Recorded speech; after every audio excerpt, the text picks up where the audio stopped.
Hey there, ladies and gentlemen. Welcome back to Succinct Psychology, or as we like to call it, Succinct. My name is Jaia Hendrickson, and today I'm going to be starting out Chapter 2 in Principles of Social Psychology. And again, I want to mention that this course has been pulled from the University of Minnesota libraries, and these slides have been edited for presentational purposes.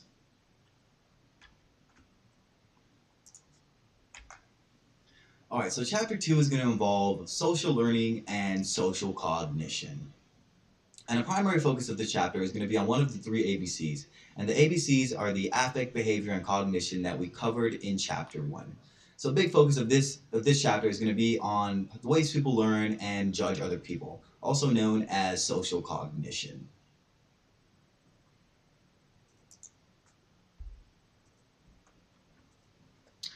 Alright, so a fundamental aspect to learning is a process known as conditioning. And conditioning is the ability to connect stimuli or changes to our environment with our responses, and that describes our actions or other behaviors. And prominent behaviors have described two types of conditioning as particularly important for behaviorism. And those two types are operant conditioning, also known as instrumental conditioning, and classical conditioning, also known as respondent conditioning. So as you see here in the picture, we have classical conditioning on one side and operant conditioning on the other side. And on the classical conditioning side, this is work of Ivan Pavlov, and I'm sure you've heard of this experiment that he conducted where he had a dog and he taught the dog to associate an involuntary response with a stimulus. So what he did was he would give the dog food, and then he would bring out a whistle, and he would blow the whistle in pairing with the food, and so the dog would learn to associate an involuntary response and a stimulus. The involuntary response being the salivation, and the stimulus being the whistle. And then on the operant conditioning side, which was the work of B.F. Skinner, we have here the rat, and you may have heard of the Skinner box, in which he put a rat in a box, and in the box there was a lever, and the rat was able to press the lever, and they would either receive food as a reward, or they could receive, say, a shock as a punishment.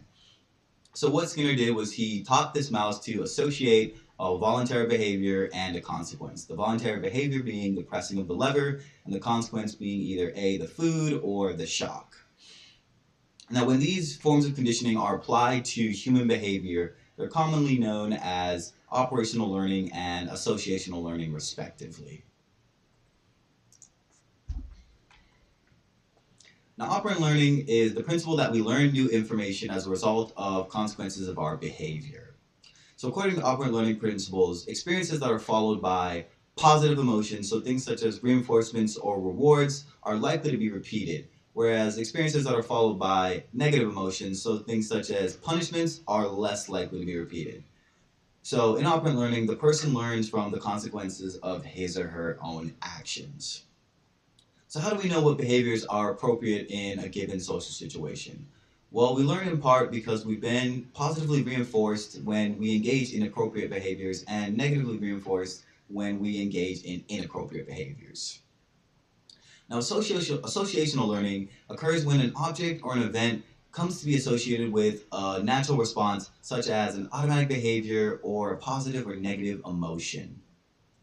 So, for example, associational learning has been implicated in the development of unfair and unjustified racial prejudices. Some of us might dislike people from a certain racial or ethnic group because they're frequently portrayed as being associated with violence or drug use or terrorism in the media. So that's an example of associational learning. And then people also learn by observing other people's behavior. And this is known as observational learning or modeling. And observational learning is useful because it allows people to learn without having to actually engage in what might be risky behavior. And Albert Bandura, a psychologist who's prominent for his theories in this area, considered observational learning to be a fundamental determinant of all social behavior. And he argued that it was most likely to lead to learning when the person pays attention to the behavior that they're trying to model, and they're also highly motivated to imitate those models.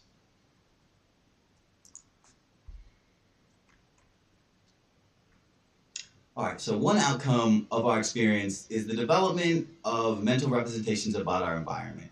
And these often come in the form of schemas and attitudes. And if you don't remember schemas and attitudes, we discussed them in chapter 1. I'll give you a quick refresher. Schemas were knowledge representations that included information about people, places, things, or groups. And attitude were knowledge representations that included our liking or disliking of those people, persons, places, things, or groups. So once we've developed these schemas, they have an effect on our subsequent behavior such that when we encounter new people or new situations, we interpret it and try to understand it in terms of our existing knowledge. Our schemas allow us to better understand people and help us make sense of information, particularly when the information is unclear or ambiguous. They also allow us to fill in the blanks by making guesses about the ways people might act or the ways that things that people are probably going to do in situations where things are uncertain. And the fact that different people have different paths, so they've developed different schemas and different attitudes, helps us understand how different people can draw different conclusions about the same event. And when existing schemas change on the basis of new information, we call this accommodation. And in other cases, when we engage in assimilation, this is a process where our existing knowledge influences our new conflicting information to better fit with our existing knowledge. And so it reduces the likelihood that we're going to change those schemas that we already have. And we see here we have a picture to kind of help you understand assimilation and accommodation. So on the left side we have assimilation, and so say a girl saw this four-legged animal for the first time, and the existing schema, he has a four-legged pet, and it's a dog. So she will call the child a dog as well. So assimilation, her knowledge is being blocked by existing knowledge already, and so it helps her so that she doesn't change that schema. Accommodation, on the other hand, there is an existing schema of his four-legged pet as a dog, and so someone points out that this is a cat, and though it also has four legs, similar to his dog. So now he realizes that all four-legged animals are not dogs, and so he has accommodated his schema. All right, folks, we're going to stop here before I go on for too long, but that's the first video to Chapter 2 in Principles of Social Psychology. I hope you learned a thing or two, and I hope to see you guys next time.